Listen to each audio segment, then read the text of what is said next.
Bismillahirrahmanirrahim. Assalamu alaikum. Poetry 1, English course code 403, lecture 11. We had the introduction of the Fairy Queen. It was written by Edmund Spenser, and he clearly told the reason also that its purpose was to fashion a gentleman in noble or virtuous or gentle discipline.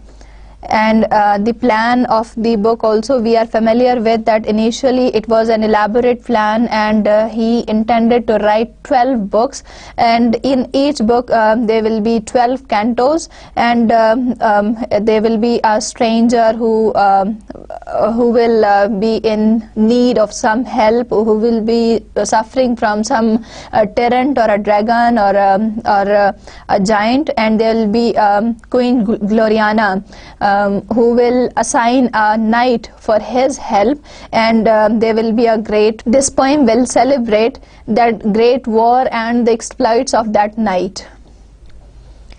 So in each book there will be the adventure of one knight, and each knight will represent 12 virtues of Aristotle against the 12 vices. Prince Arthur is the central figure in the book, and the knight is an ideal. He symbolizes magnificence. As we discussed earlier also, once again, allegory, a story having two meanings, two messages, the apparent story and the deeper message, the true message of this story. It may be an allegory of the virtues and vices. It may be the allegory of times and people, that is historical or political allegory. It is the story of a romance and adventure. It is the adventure of the knight, and all the characters and actions have got double meaning in an allegory. Only 6 of these books were completed. The book 7 is unfinished. As I just discussed, that different types of allegories are there. There is moral allegory, religious allegory, political, historical allegory. So all these types of allegory are there. So it is a sort of extended metaphor. Through allegory, the poets achieve a certain purpose, because through allegory it gives the poem double meanings. So 2 meanings are associated, the surface meaning and the deeper meaning, the true message and the story. As far as the book is concerned, we have different characters. The story revolves around the character of a knight who represents Saint George. Along with him there is Lady Una, and the knight slays the dragon and recovers the castle of Lady Una's father. This is basically the story of the poem of book 1. The allegory is that the Red Cross Knight, who represents Saint George, who is the champion of Christian holiness, and he is the representative of the Anglican Church. Una represents truth and true religion. Dragon refers to the error. Once again, as we discussed earlier also, that Spenser's language is different. He uses archaic spellings and terms. He uses certain allusions. We need to look up those allusions, that what do they refer to. But as far as his spellings are concerned, his spellings are not very difficult. Most of the times they can be understood if we have some proper guidance. For example, in Spenser's poem, if we replace in his language, if we replace you with we will get the modern English equivalent. Similarly, if we replace I with J and we respectively replace Y with I, we will get the modern English equivalents, and we would not have any difficulty reading his poetry. Finally, there is an additional E used in Spenser's poetry at a number of places. If we remove that E, for example, in the case of the word like English, if we remove the final E, we will have the modern English equivalent. So the language that Spenser uses, since he has started writing in an era when in the history of English language it was modern English period that has started. So there is not much difference in his language and the language at present time. We just need a bit of guidance to understand his language. So far we have discussed that the knight started off with the journey. He was a very gentle knight. he was given the task, the adventure by Queen Gloriana, and he set off for the journey. And before that, the poet Spenser starts the poem by invoking to the muse. He announces that this is the first time that he is going to talk about the great deeds of the soldiers and warriors. He has not talked about such things in his poetry earlier. Rather, his poetry was was concerned with the shepherd's life. This is a reference to his early poem also, a shepherd's calendar. He says that there should be a change now, because shepherd and for the shepherd there is a difference, that is pastoral poetry, and when we talk about the deeds, about the exploits of warriors and knights, the subject matter, the theme, even the musical instrument for that changes. So he says that it is a transition from pastoral poetry to an epic form, where he would discuss the great achievements of the warriors. He seeks help. He invokes the muse of history. He invokes Cupid, the god of love. He invokes Venus, the goddess of beauty. He invokes Mars, the god of war. And last but not least, he invokes in the name of the Queen Elizabeth to come for his help and to give him strength to talk about the deeds of these great warriors. In these initial lines, he admits that his wit is dull, he is not a very wise person, and even his language is not very good, so he seeks help. He asks all these muses and Queen Elizabeth to help him in his wit to write down this great poetry, this great form of poetry, and he wants to, because this task that he has undertaken, it has got its status, it has got its dignity, so this is something different from what he had been doing earlier. So the poem starts, Canto 1 starts with the description of the knight, his arms and the horse that he is riding on, and the knight has been given this task by Queen Gloriana. उसको Queen Gloriana ने ये task दिया है कि lady Una के father, जो कि एक रॉयल फैमिली थी और जिन्होंने ईस्ट से वेस्ट तक, मशरिक से मगरिब तक जिन्होंने हुकूमत की है, पूरी दुनिया उनके कंट्रोल में थी, एक मॉन्स्टर है जिसने उनकी सल्तनत पे कब्जा करके और उनको वहां से निकाल दिया है. तो he was given this task, उसको ये काम सौंपा गया था कि अब वो उसकी मदद करेगा और वो कासल उस मॉन्स्टर से वापस लेना है, उस ड्रैगन से. So they set off on a journey. There was Lady Una, the Red Cross Knight. He symbolizes holiness. He represents Saint George, and sometimes it is also believed that he represents the Earl of Leicester. Lady Una is with him. She is very humble and meek, and she is riding on an ass, and she has got a lamb with her, which is symbolic of innocence, and which is as white as milk. Lady Una is symbolic of true religion. She is the symbol of truth. She represents truth. She represents the true religion. When they started their journey, after the description of the different characters, it was all going very fine. That suddenly the sky was overclouded and it started to rain, and not only rain, there was a storm also, and they were forced to look for a shelter for themselves.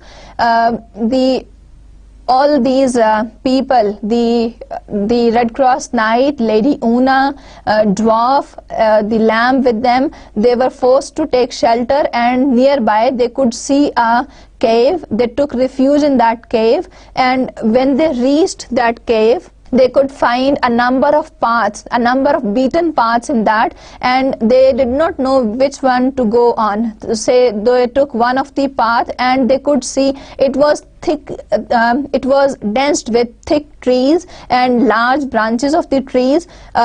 इस कदर thick था कि उसके अंदर कोई रोशनी नहीं जा सकती थी, ना दिन में और ना रात में कोई तारों की रोशनी उसमें जा सकती थी. Finally, when they thought that the storm would be over, so this was the first problem that they encountered. So sometimes there are natural problems, and at other times there are certain monsters and dragons. And at certain places there are certain tyrants, some cruel individuals, cruel human beings also, who come in their way, against whom they have to fight. Then they reached a cave. When they thought of coming back, they could not find their way. Initially, they were lost in that cave. They tried to look for the path. They took a most beaten path. Finally, they reached another cave, and when the knight tried to look in, Lady Una warned him that there might be a danger, and it is a dangerous place because dangers sometimes are not evident. When the knight entered the cave, he looked that there was a monster. The monster was huge, and it was a very powerful, very horrible monster, and there were a number of offsprings of the monster who were with the monster. And after great fight with the monster, the knight eventually was successful. But during that fight, there were a number of places where there were references to the where there was allegory, historical and political allegory was also used. Religious allegory was also used, because at some of the places, like the vomit of the monster, it referred to it contained the frogs and toads that did not have eyes, so these represented the clergymen of those times.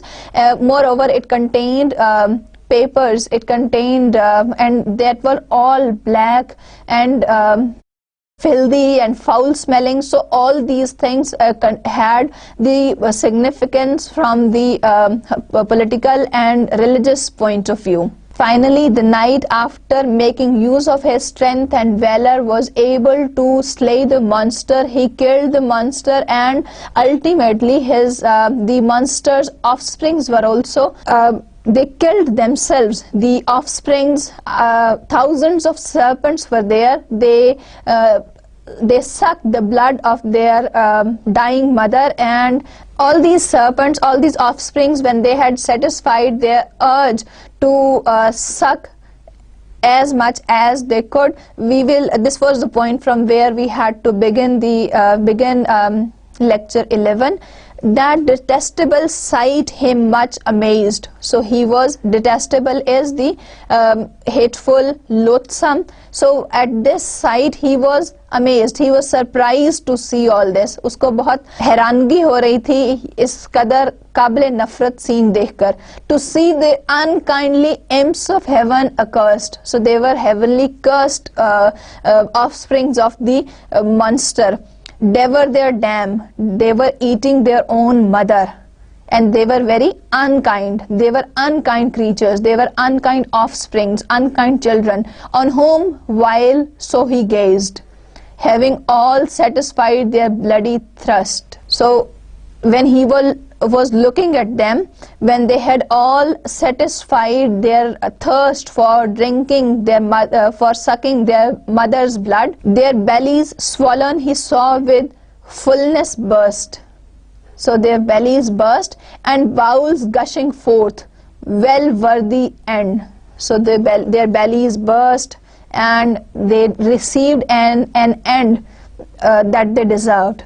Of such as drunk her life, the which them nursed. So they had made, since they had sucked the blood of their mother, and they had received the fate that they deserved, that they rightly deserved. Now needeth him no longer labor spent. So he did not need to do any kind of hard work now, because the enemies who were left, his foes have slain themselves. They had killed themselves by sucking their mother's blood. with whom he should contend. Now he was supposed to fight against all these serpents and the offsprings of the monster, but he did not need to do any hard work against them, because they had killed themselves. His lady, seeing all that chanced that happened, from far approached in haste to greet his victory, and said, "Fair knight, born under happy star, who see your vanquished foes before you lay." So his lady here refers to Lady Una. When she saw all this, what had happened, she was standing far from him. She reached him, she came near to him, and she greeted him on his victory, and she said that, "Fair knight, that you are very happy, you are born under happy stars, that you are having your enemies lying killed in front of you. Well worthy be you of that army wherein ye have great glory won this day." So you are worthy of the armor that you are wearing, you are worthy of the dress that you are wearing, the things that you are carrying, so you are capable of holding them. Because of the glory, because of the honor that you have won today, that you have won by slaying this monster, and proved your strength on a strong enemy, and you have won this day, you have received great honor, and you have proved your strength against your strong enemy. Your first adventure. So this was his first adventure. Many such I pray. So she prayed that you must have many such adventures in which you are victorious, in which you succeed, and henceforth ever wish that like succeed it may. That I wish for you that after this, every time you may succeed as you have succeeded in this at this occasion. तो उसकी तारीफ कर रही है. Lady Una comes fourth, वो आगे आई है उसके पास, क्योंकि because of all that fight she was staying away from the night. वो उसके पास आई और उसको मुबारकबाद दी, एंड उसने कहा कि आज तुमने अपने लिए एक बहुत, ये तुम्हारे लिए एजाज की बात है, और आज तुम्हारे लिए एक बहुत खुश नसीबी का दिन है कि तुम्हारे सामने तुम्हारा दुश्मन जो है वो इस तरीके से मरा हुआ पड़ा है. एंड आई प्रे कि तुम्हारे जिंदगी में इस तरह की और बहुत सारी कामयाबियां आए. Then mounted he upon his steed again. Then he climbed on his horse once again, and with the lady backward sought to wend. He started going backward. That path he kept, which beaten was most plain, no ever would to any by way bend. So he started his journey once again after killing the animal, after killing the monster and its offsprings. उसके बाद उन्होंने अपना सफर दोबारा शुरू किया, because their basic aim was to fight against the dragon and to get Lady Una's the state of Lady Una's father. So they again started their journey. So this was the first adventure that knight had. He was victorious in that. He had completed that victory. Now they started their journey once again. So Lady Una was at his back. They started once again, and they took the path that was the most beaten, but still did follow one unto the end, the which at last out of the wood them brought. So forward on his way with God to friend he passed forth, and new adventures sought. Long way he travelled before he heard of aught. They took one of the ways that was beaten, and they did not know whether that was the right path or not, but they followed that path till the end, and finally that path brought them out of the jungle, out of that that cave. So forward, because it was a thick jungle and they could go only on the beaten paths. So forward on his way, so with God to friend, so forward on his way, so they proceeded on their journey. He passed forth a new adventure. So they went forth in search of the new adventure. Long way he traveled before he heard of aught. Before they could see anyone on their way, they had to travel a very long way. They started their journey, they did not come across anybody, they did not hear of any person. उनको रास्ते में कोई भी नहीं मिला था, उन्होंने बहुत लंबा सफर किया तो उसके बाद उनको कोई नजर आया था. At length they chanced to meet upon the way an aged sir in long black weeds ye clad, his feet all bare, his beard all hoary grey, and by his belt his book he hanging had. Now after traveling a long way, they happened to meet on their way they happened to meet a man, an aged sir. Now sir here is used for him since he appeared to be a very religious person, a very respectable person. Aged, he was old. In long black weeds he clad. Weeds is the clothes. He was dressed in all black clothes. His feet all bare. He was not wearing any sort of shoes. उसने कोई जूते नहीं पहने हुए थे. His beard all hoary grey. So his beard was grey, and he was an aged old man जिसकी के beard grey हो चुकी हुई थी. And by his belt his book he hanging had. So by his side with his belt he was, what did he have? There was a book hanging with it, and that was the holy book. So through this description of the man whom they have met on their way, he appeared to be an old man. And from his description, the way he has been described here, that he was wearing long black dress, and he did not wear any shoes, and his beard was all white, and he was having a book with his belt. This shows that he was a religious sort of person. Somber he seemed, and very sagely sad, and to the ground his eyes were lowly bent, simple in shew and void of malice bad. And all the way he prayed as he went, and often knocked his breast as one that did repent.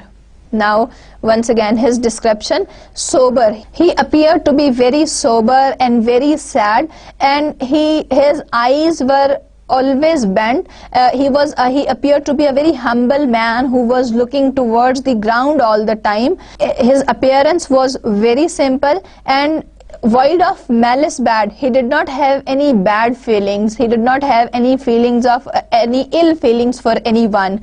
Void is void, void is lack of. He lacked any ill feelings against everyone. तो उसकी appearance से ये लगता था कि वो देखने में एक बहुत सोबर शरीफ इंसान नजर आता था, और जिसकी आंखें जमीन की तरफ ह्यूमिलिटी की वजह से झुकी हुई हों, और वो बहुत सिंपल नजर आता था, नेचर में भी बहुत सिंपल, और ऐसा लगता था कि उसके दिल में किसी के लिए भी कोई भी बुरे ख्याल नहीं है. And all the way he prayed, और he was praying all the time as he went. Wherever he was going, wherever he went, he was praying all the time. हर वक्त जब भी जहाँ भी कहीं वो जा रहा था, वो कुछ पढ़ रहा था, वो प्रे कर रहा था. And often knocked his breast, and he would beat his breast as one that did repent.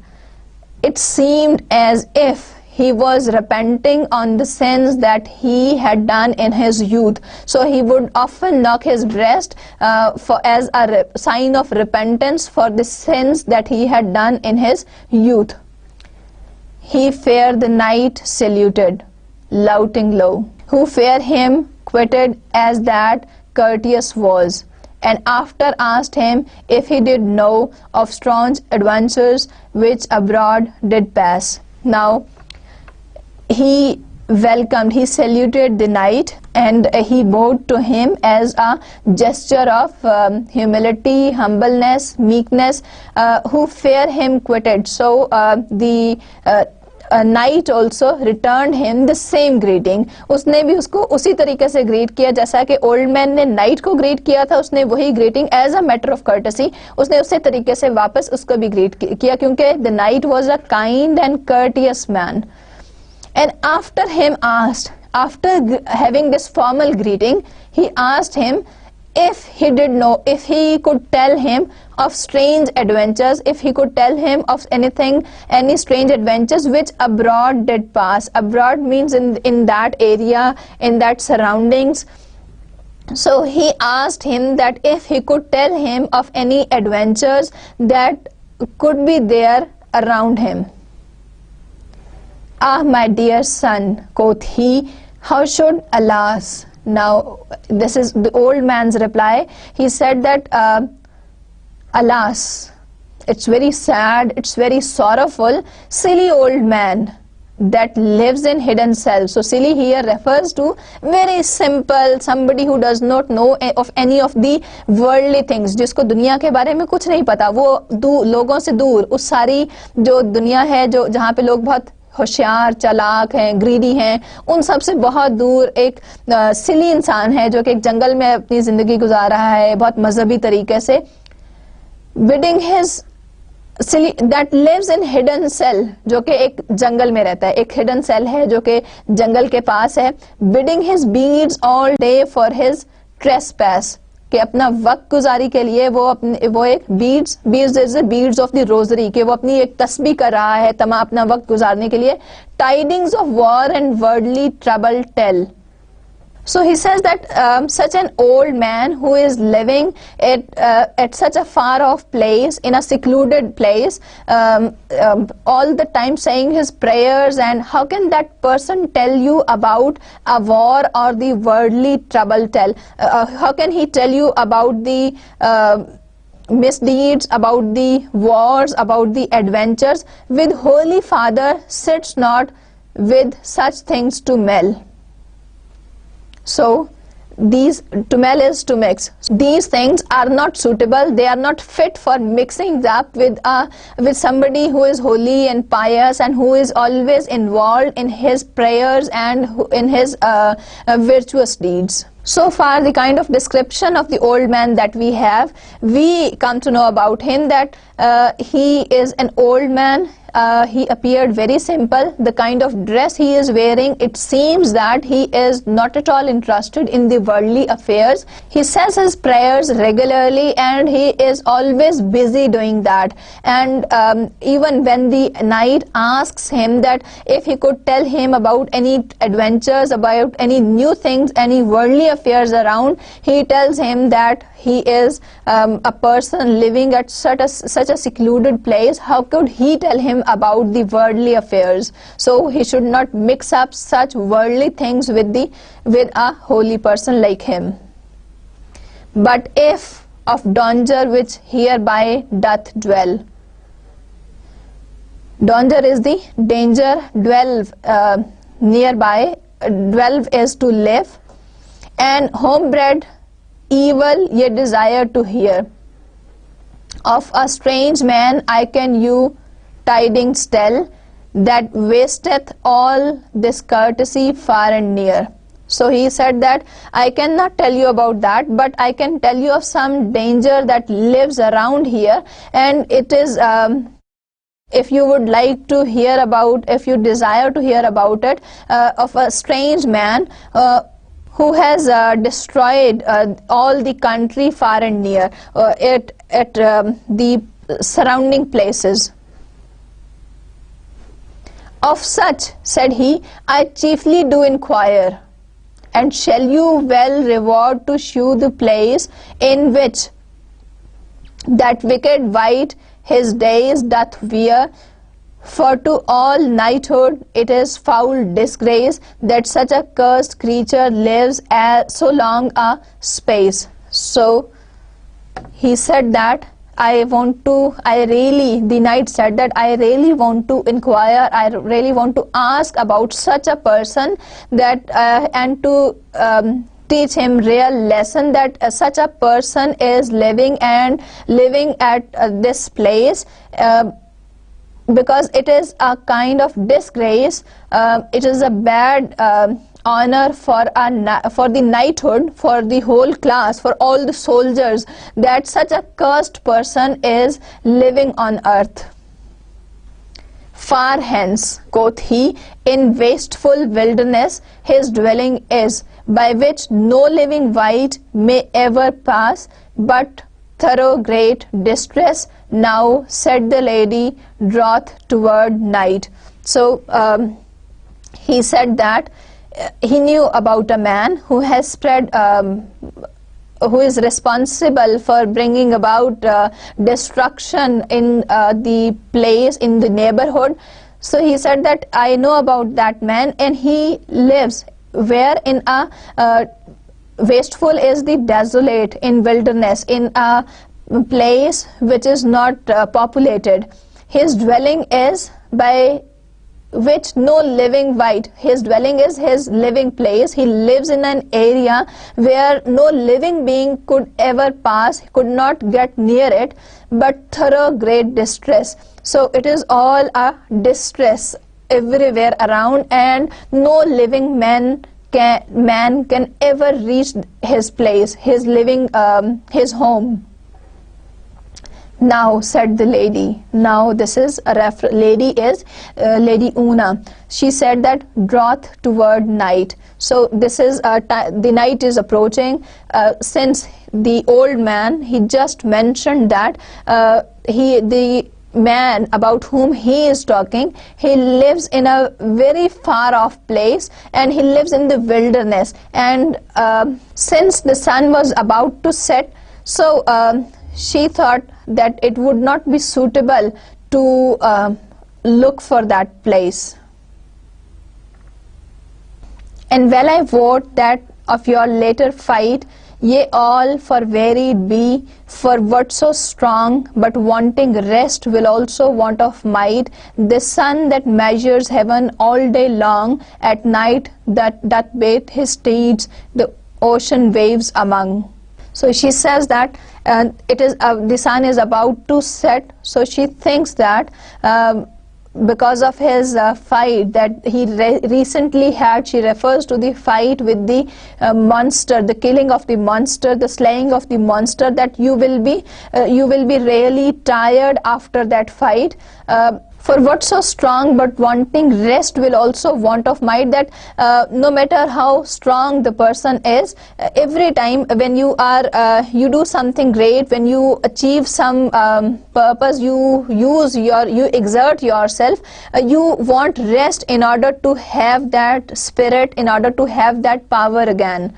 The sun that measures heaven all day long. So she says that the sun that spreads light all over the world throughout the day, at night doth bathe. It stops spreading that light, steeds the ocean waves among. So what happens at night, that sun also goes to take rest at night, no matter how powerful the sun is. So she says that the way the sun needs rest after spreading light all over the world throughout the day, no matter how powerful it is, in a similar way the night also needs some rest in order to have that power, that strength once again, in order to have another adventure.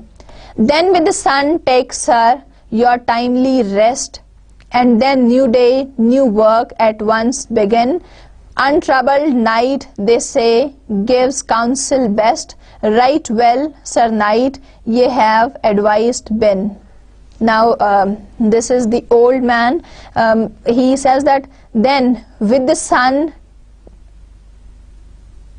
takes her your timely rest. So the old man says that it is time to rest, so you should also take rest with the sun. Since the sun has set, you should also take rest with the sun, and with new day, new work at once begin. You should begin your new day on new work on the new day, not now. It would not be advisable for you to start a new work today, since you are already wearied, you are already tired, exhausted. Untroubled night, they say, gives counsel best. So the night which is untroubled, which is very comfortable, peaceful, it gives you the best counsel. Right well, Sir Knight, ye have advised been. So you have been best advised by the lady. So he says that you should take into consideration the advice that has been given to you by the lady. Quoth then that aged man. Then the old man said, the way to win is wisely to advise. Now day is spent, therefore with me ye may take up your inn. For this same night the knight was well content, so with that godly father to his home they went. So this aged man, he says that the road to victory, the way to success, कि कामयाबी का तरीका यही है कि जो भी advice आपको दी जाए आप उस पर अमल करें. इज वाइजली टू एडवाइस, कि एक जो अच्छी एडवाइस आपको मिले उस पर आप अमल करें. Now day is spent, the day is over, so the adventure is also over. Therefore with me ye may take up your inn. Inn here refers to the lodge, the place where you may stay, a restaurant or a house where you may stay for a night to take rest.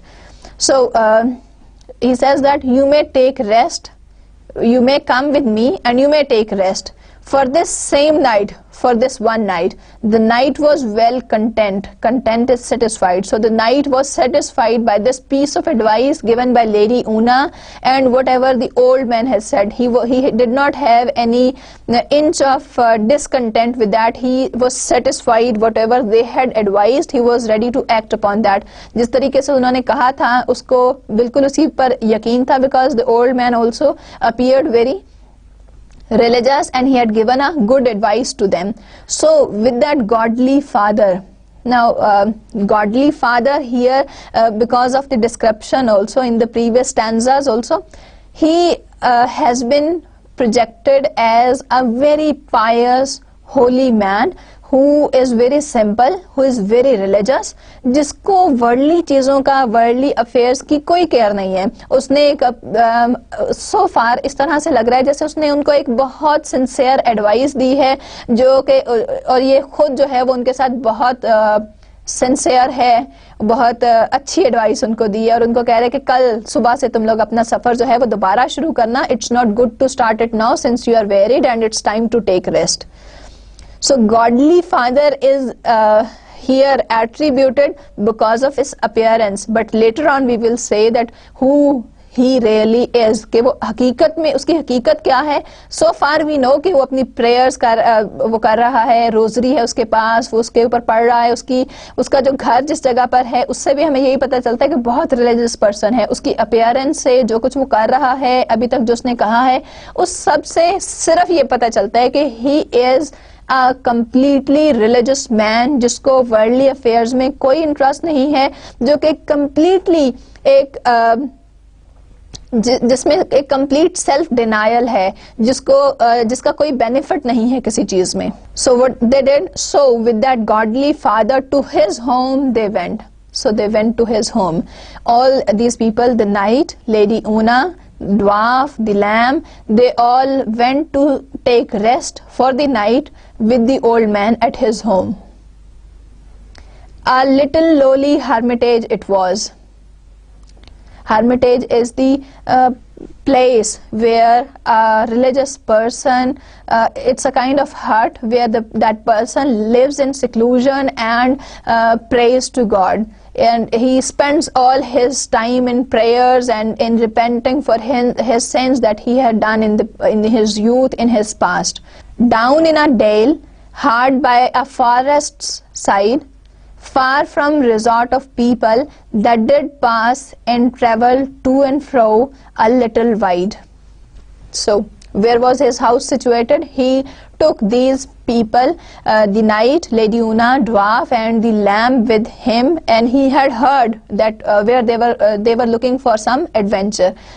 Now his house was in a dale, it was a valley, hard by a forest's side, so it could not be seen. It was it was hidden in some jungle, far from resort of people, that from the ways of people, that ordinary people who were passing by from that jungle, they would not be able to see that house, that did pass and travel to and fro a little wide, that the people who were passing from that place, they could not see his house.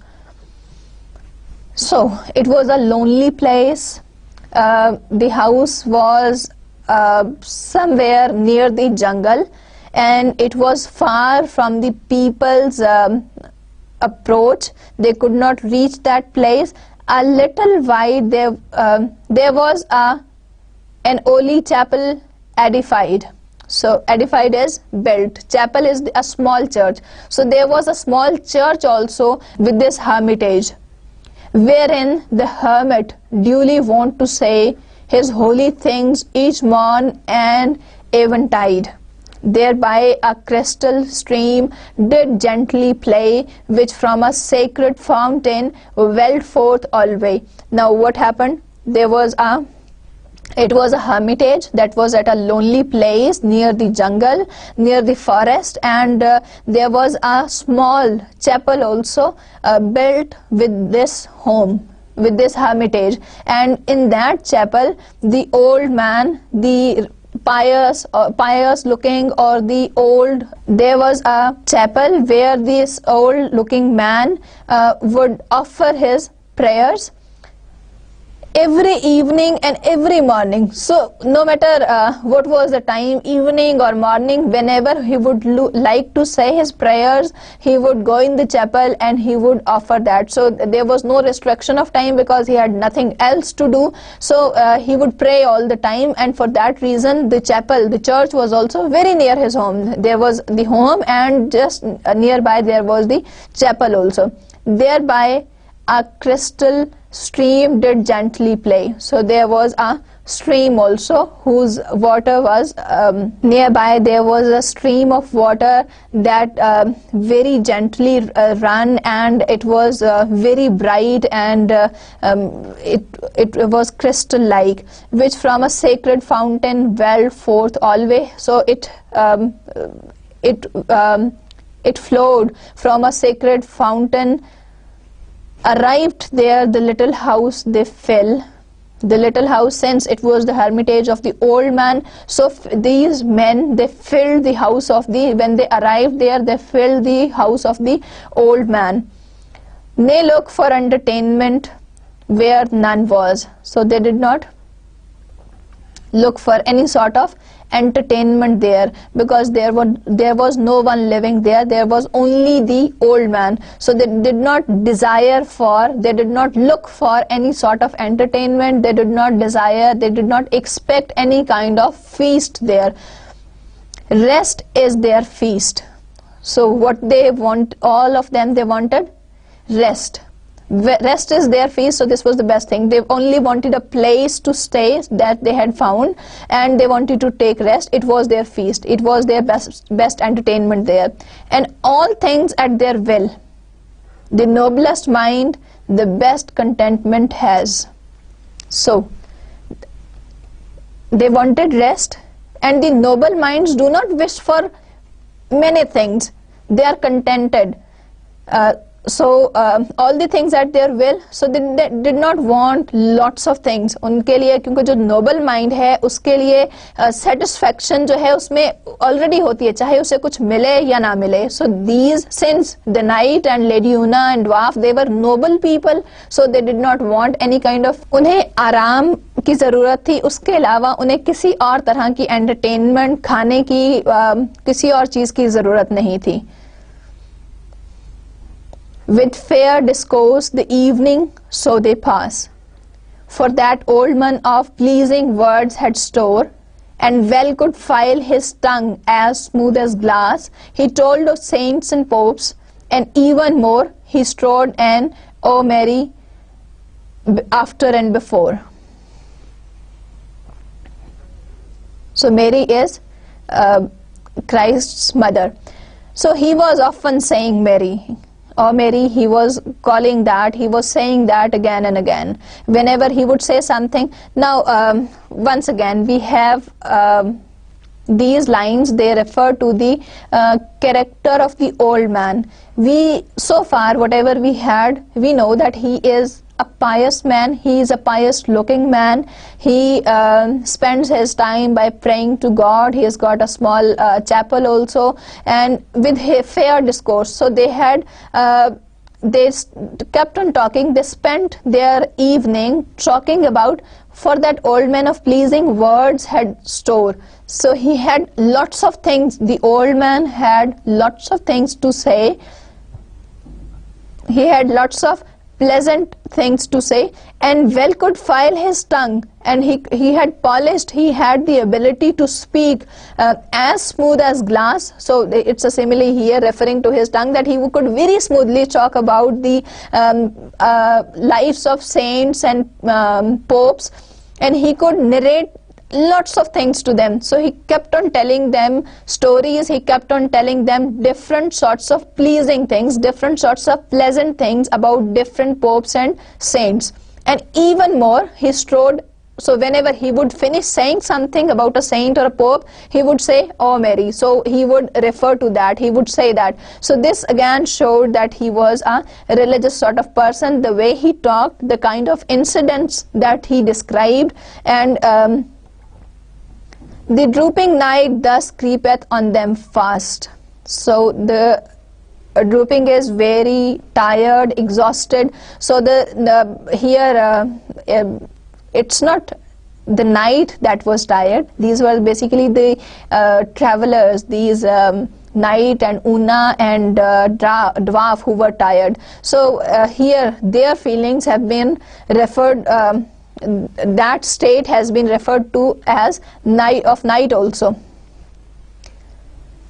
So thus creepeth on them fast. So soon night fell, and the sad humor loading their eyelids. So humor is the heavy dew of sleep. So they wanted to sleep. Their eyes were, since they were weary, they were tired, they were exhausted, and they wanted to take rest. As messenger of Morpheus, Morpheus is the god of sleep. Once again, this is from Greek mythology. On them cast, as messenger of Morpheus on them cast. So the god of sleep had sent them sleep, had afflicted sleep on them. Sweet slumbering dew, the which to sleep them bides. So he had casted dew on them so that they could sleep, they could take rest.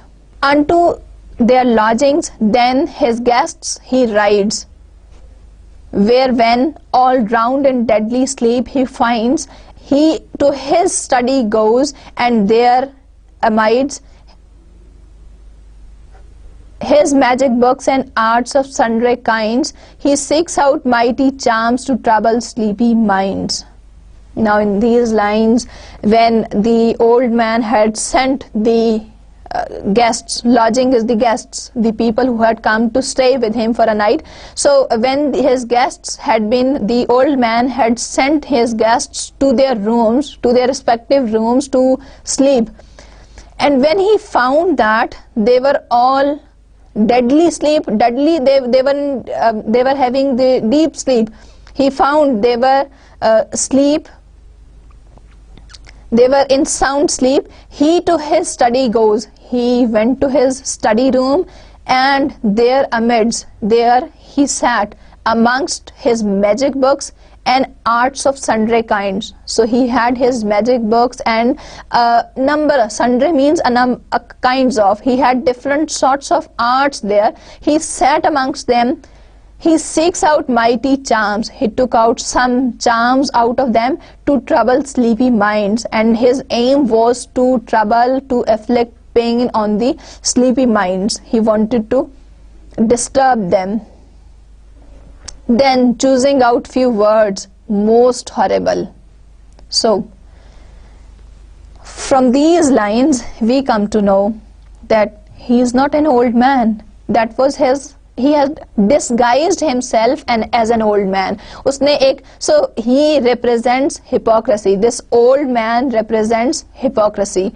So what he did, he was in fact a magician. What he did, he took those people, the company, to his home. He talked to them in a very religious manner. The kind of things that he discussed with them, they were very religious. And when he sent them to their rooms to sleep, he went to his study room, and in that study room he had the books of magic. He had arts of different sorts, charms and all the related stuff that was related to magic. Then choosing out few words most horrible, he chose some of the most horrible words that had the greatest intensity. Let none them read. So the poet has not mentioned those words since they were most horrible words. So the poet believes that, he says that I am not going to mention those words here so that nobody should read those words. Thereof did verses frame. So he made verses out of those words. He took out some of the most horrible words and he made verses out of those words, with which and other spells like terrible he bade awake black Pluto's grisly dame. So what he did, he made some of the magical charms out of those words that were very terrible, and he awoke Pluto and his dame. Who is Pluto? Pluto is the king of hell, and dame is Pluto's dreaded wife. So by choosing some of the most horrible words, he made some of the verses from them. Those were the magical verses, and he read them in a particular manner that they became very horrible, and through these charms he awoke Pluto and his dame, his Pluto's dreaded wife. He awoke both of them and cursed heaven. He then cursed heaven. He spake reproachful shame. He used offensive words of highest God. He used the offensive, disrespectful words for the God, the Lord of life and night. Now God, who is the Lord of the light, who is the Lord of the life also, he spoke some of the words that were against the dignity of God. He used the offensive words for God. A bold, bad man that dared to call by name great guardian, prince of darkness and dead night, at which Cocytus quakes and Styx is put to flight. Gorgon is the Demogorgon, Cocytus is the river of lamentation in Hades, and Styx is the river of hate in Hades. So what he did, Gorgon is basically Demogorgon, the prince of darkness. So he is using these mythological references. He says that he was a very bold man, that he called by name the prince of darkness and dead night. He called him in such a way that the Cocytus was trembling because of that, and Styx which is the river of hate in Hades, is also put to flight. That also goes away because of that magical charm through which he called very boldly the prince of darkness. And fourth, he called out of deep darkness dread legends of spirits, the which like little flies fluttering about his ever damned head, a white whereto their service he applies. So what he did, he called from deep darkness, he called spirits that started fluttering around him like the flies. From utter darkness he called for spirits, a group of spirits that started fluttering around his damned head as if they were flies, and they were available for him for his service, to aid his friends or fray his enemies. Now what these spirits could do for him, they could help his friends. If he wanted to help someone, these spirits would go and help the person, or fray his enemies. And fray is to make somebody afraid, to frighten somebody, to make somebody fearful. So he could use these spirits to help someone, to help his friends, or to frighten his enemies. Of those he chose out two, the falsest two. So out of all these spirits that were fluttering around his head, he chose only 2 spirits. And the 2 spirits that he chose, they were the falsest ones and fittest for to forge true seeming lies. And these 2 spirits, first of all, they were the falsest of all. And the second reason why he chose these 2 spirits, they were fit for inventing the lies that should appear to be true. The one of them he gave a message to, so he gave one of them a message to convey it to someone, and the other by himself stayed other work to do. He gave a message to one of the spirit to convey, and he asked the other spirit to stay with him to do the other work. He making speedy way through spursed air. Now the spirit made its way very fastly through the air, which is diffused everywhere, and through the world of waters wide and deep. To Morpheus' house doth hastily repair, amid the bowels of the earth full steep, and lo, where dawning day doth never peep. So where did that spirit go? That spirit made, in order to convey the old man's message, that spirit made its speedy way through the earth, through the world, through the waters. Not only earth, first of all through the earth and waters, and from the oceans to Morpheus' house. Morpheus is the god of sleep and dreams.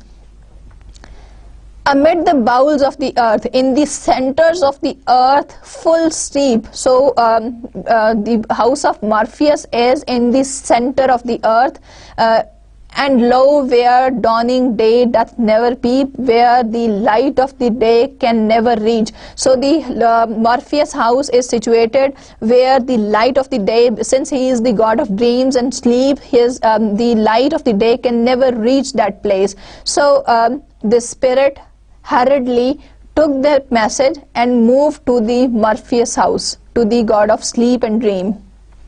His dwelling is, so the living place of the god of sleep, Morpheus, is where Tethe is his wet bed. Tethe is the wife of Oceanus. So she, the wife of Oceanus, she washes his bed. Doth ever wash, and Cynthia is the moon goddess, still doth steep in silver dew his ever drooping head. So what Cynthia is doing, the moon goddess, is always throwing the silver dew on his head, whilst sad night over him her mantle black doth spread. So the night which was sad, it spread the black light on it. Whose double gates he findeth locked fast. So what happened? He had reached the house of Morpheus, who is the god of sleep, who is the god of dreams. He found 2 gates there. The one fair framed of burnished ivory. Now this is ivory. So one of the gate was made up of fair ivory, very fair and polished ivory, and it was supposed to send the false dreams. That is why it was made up of ivory. The other all with silver overcast, and wakeful dogs before them far do lie. So the other gate, one gate was made up of ivory, white ivory, which was all polished, and it was supposed to bring forth, to send forth the false dreams, and the other gate was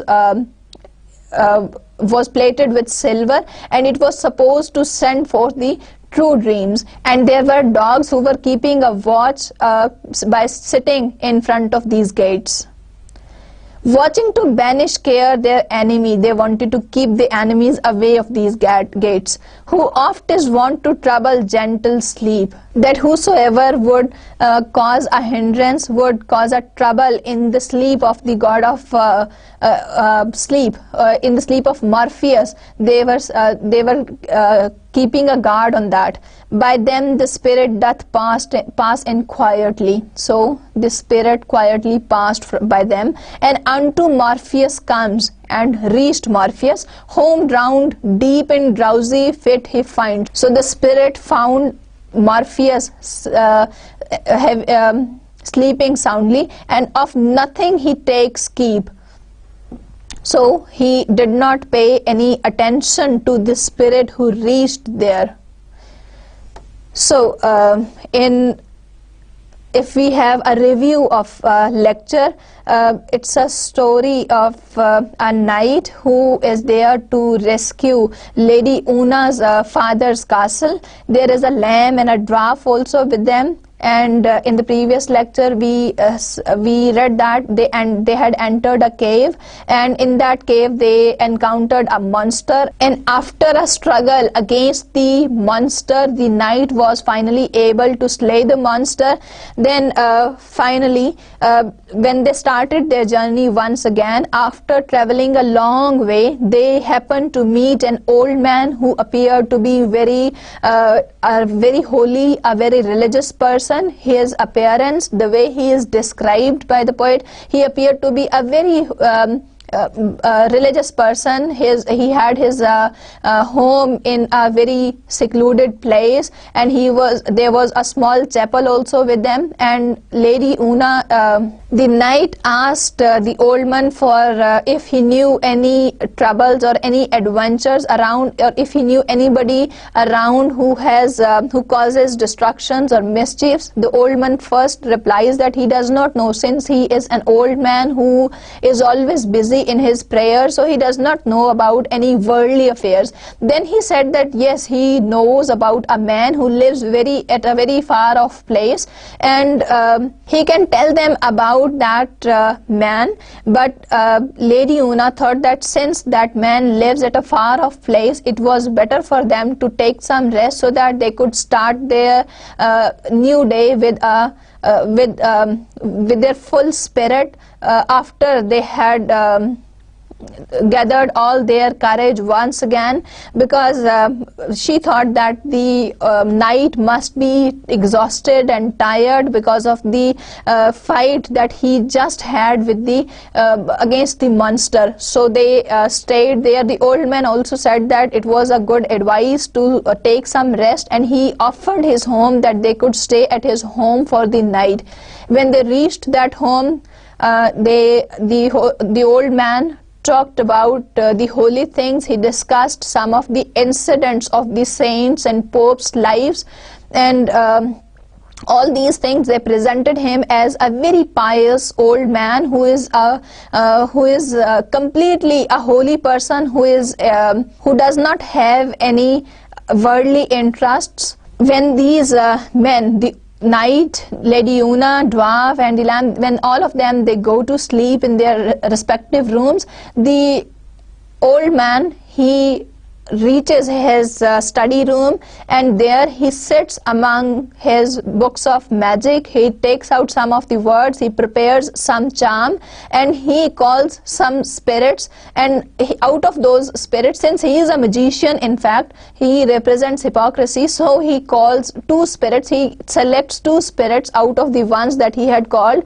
the falsest of the two, and he gives a message to one of the spirit, and he sends it to the house of the god of sleep, who is the god of sleep and dreams. The spirit reaches Morpheus's home. There are two doors. One of the door is supposed to give the false dreams, that is an ivory door, and the other door is of silver door, that is supposed to send forth the true dreams. When the spirit finds the god of sleep, Morpheus, it finds him sleeping. From this point onwards, we will study the text in the next lecture. Allah Hafiz.